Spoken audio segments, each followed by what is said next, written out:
Say Mure Zimbabwe, welcome to our channel. Apa nokupa now zechitika matimana nyika yedu yeZimbabwe.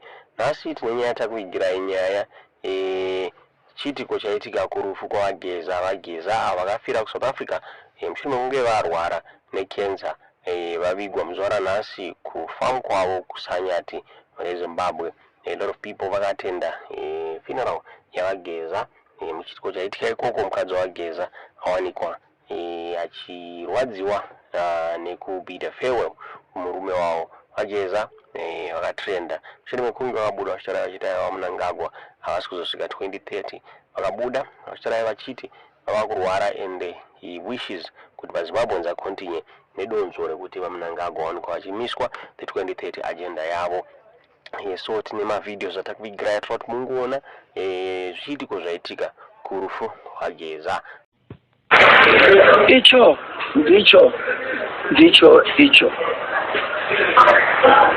chiri kuchema sekuru wacho Comrade Geza the late nematambudziko ona mbuya nemurese kwa Geza.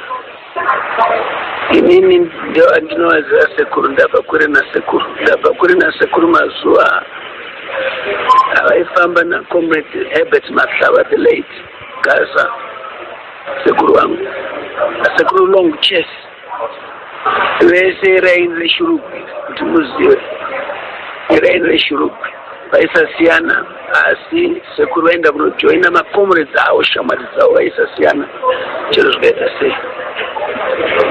Ndoda kuti nditi chero zvikaita sei muupenyu tofanira kusiya peukama. Zvakapane vanhu kunditi aiwa tuka president ini chekutanga ndituke president two vamunangagwa mukoma wangu we are cousins, so ini nandituke. I can criticize constructively but andituke I can't nekuti mangwana ndikarwara ndikada kubetserwa ihama dzangu dzinondibetsera, so handinyanyi torwa nesocial media. Siyai peukama, siyai peushamwari, siyai pemhuri. So inini chikumbiro chandinacho sina kutaura zvakawanda mhuri yeZimbabwe kunyanya ZANU-PF musangano unotoka nemaWar Veterans kuti ndinokumbira kuti sekuru munhu aitaura chokwadi. Can I also tell that he was the first person kusumuka ku March West War Veterans meeting kuti no Mugabe arapenya pana munhu angotaura nyaya yaMugabe kanositaura kuti no, he cannot stay in power. Emerson Mnangagwa, when you like the word Emerson Mnangagwa must come into power. Not many people said that. Zvakazoitika hazvo. Ndinokumbira utungamiri uripo weZANU-PF chezvikaita sei kuti Musa kanganwe basa ravakabata kusunungura nyika. Sekuru Geza. Sekuru was a seasoned, dedicated war veteran. And they would want my decisions. I tune one.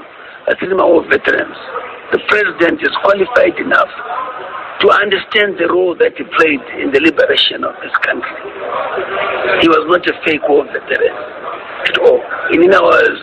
I was fortunate to hang around with the likes of the late parents, Shiri, late Zimondi, Chimonyo, Chimombe, all those people, late Maynard Mzari. I was lucky to hang around in Awaniwao. So they would tell me about him. They had respect for him. You know, he stood for what he believed in. Emotionally, so we are human beings, but we also forgive and we move on and we understand. So ndinokumbirawo kuti musangano weZANU-PF, can you make a decision which is good for the country, which is good for the people who sacrificed for this country? If he could be made a war veteran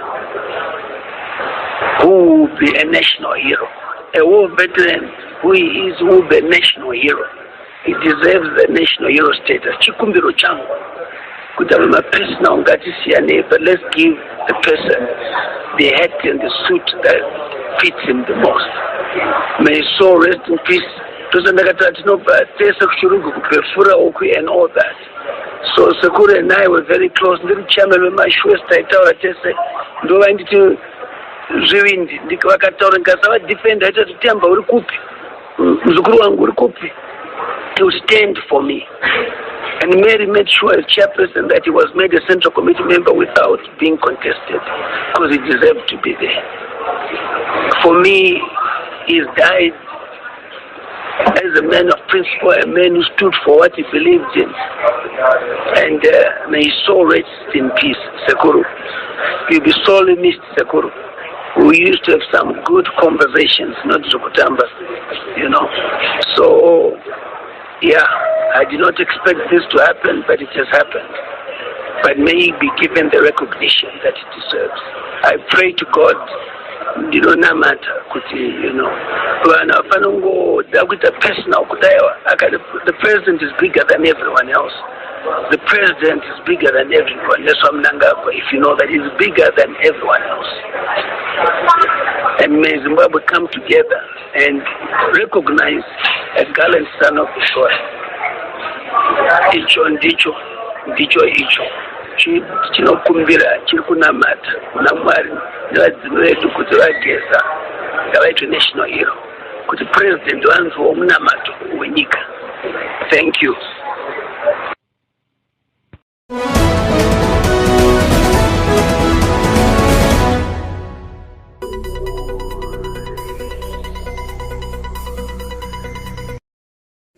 Hatingavati tose asi tichashandurwa tose. Vakarepo nekubvaira kweziso nehwamanda yekupedzisira nokuti hwamanda itarira. Ipapo vakafa vachamutswa nekusavora. Nesu tichashandurwa nokuti ichi chinoora chinofanira kufuka kusafa kuvora. Nechiti chinofa chinofanira kufuka kusafa. Zvino kana ichi chinoora chafuka kusavora, nechiti chinofa chafuka kusafa, ipapo shoko rakanyorwa richaitika rinoti, rufu rwakamedzwa nekukunda. Iwe rufu, kukunda kwako kuripiko? Iwe rufu, rumbora rwerufu ndizvo zvivi, nesimba rezvivi ndiwo murayiro.